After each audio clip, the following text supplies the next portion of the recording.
रूसी अस्करी ताकत से यूक्रेनी आवाम मरूब नहीं है। खास तौर पर खवातीन रूसी फौजियों को खरी खरी सुना रही हैं। मीडिया से गुफ्तगू में कहा कि कोई साथ दे या ना दे, हम तन्हा लड़ते रहेंगे। जानिब रूस की फौजी ताकत, दूसरी जानिब यूक्रेनी अवाम का आज़म। यूरोप और अमरीकी दगाबाजी के बावजूद शहरियों ने हिम्मत न हारी। इस खातून को ही देख लें जो रूसी फौजी से उलझ गई और इन्हें काबजीन करार दिया।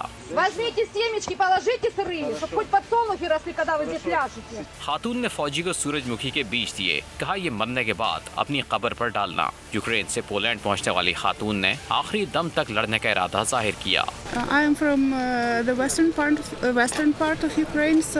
मैं मगरबी यूक्रेन से हूँ। मेरे शौहर वतन में ही मौजूद हैं। हम लड़ेंगे, बेशक यूरोप हमारा साथ न दे, मगर हम लड़ेंगे।